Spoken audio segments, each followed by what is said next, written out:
Hey, good afternoon, DCS teammates. It's been a good day already. We just completed a graduation for basic training, and that leads me into what I want to talk to you about regarding the budget and where we stand. Our commitment is to keep you updated on a regular basis. I think the graduation alone shows our priority of continuing to fill positions. Our goal is to continue to have full basic classes, understanding that the staff are our greatest asset. Regardless of what we cut in our budget, that's the last thing that we want to cut. So we will continue filling positions. I certainly appreciate your patience. It's been a long process, and I know there's been some tough times at offices because of vacancies, but I'm certainly optimistic in the ability to begin filling them and that it will provide the necessary relief. One thing I failed to touch on at the last video message, and several people had questions about it, was regarding promotions. We will continue with promotions. There's no plan to stop the promotion process, so those will continue. But I've got to be honest with you. I struggle sometimes because we know that the field is often suffering, and I think that we too in central office feel like if we're going to hold positions in the field, then we ought to be holding them in central office. And so we have held some. But it was brought to my attention the other day at a district public information officer training. One of the questions or points of view was that by doing that, we're also holding folks that have worked very hard and well deserving of promotions from opportunity.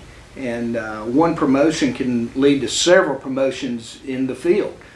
So I'm struggling with that. I certainly welcome any thoughts or comments on it, but I do believe it's important that if we're going to ask others to cut back and do without, then we too ought to be cutting back and doing without. But again, I don't want it to be at the sacrifice of those that are working hard in the field and doing all they can to posture themselves for promotions. I shared with you last time we felt that we would be meeting with the governor on our budget. That has been confirmed. Next Tuesday we will be meeting with the governor presenting our budget. We will certainly keep you updated on the outcome of that meeting. I will tell you this, one part of our budget cut is closing certain offices and specified offices. We're going to have to move sooner rather than later on that. That's not going to be easy to do, but I want you to understand that it's necessary.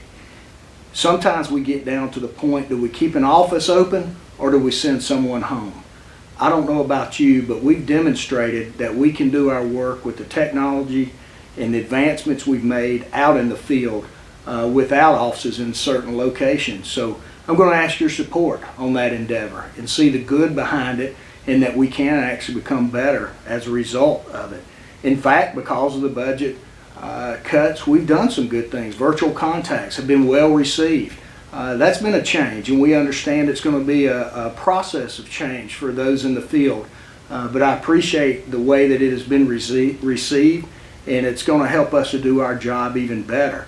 Contact credits. I think it's clear for many, many years we're probably the only agency or entity that has been holding our officers to perhaps an unreasonable standard, and we want to correct that. We want to be postured to hold officers accountable for contacts that they have the time to do, and there are certainly situations beyond your control in which you cannot make 100% of your contacts, and we've got to build a system that factors that in.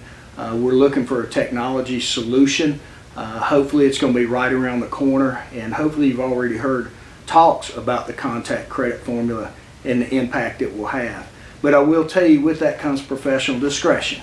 But you're trained, you're resourced, you know how to do your job day in and day out, and so there's going to be the latitude to exercise professional discretion when we come to supervising offenders. We know we can't be everything to everyone. But for those that do have identified risk and needs, those are the ones when we have to prioritize that we need to be focusing on.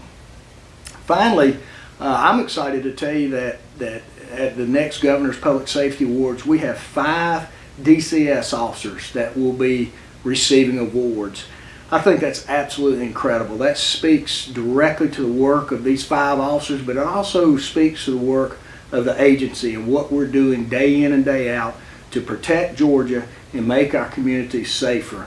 And I hope you'll share my excitement as well. Finally, Ben Franklin said it best, I think, in times like this: we can hang together or we can hang separately. I prefer to hang together as a team. This is when we need times to come together, to rally around the work that we're doing, see the good in what may appear to be negative situations, to hang our hat on being selfless servants and servant leadership and doing what we need to do to carry out our mission. And I appreciate your positive approach and positive attitude, and I remain convinced that we're going to come out of this stronger than ever before. Thank you, and know that I appreciate what you do in making a difference every day.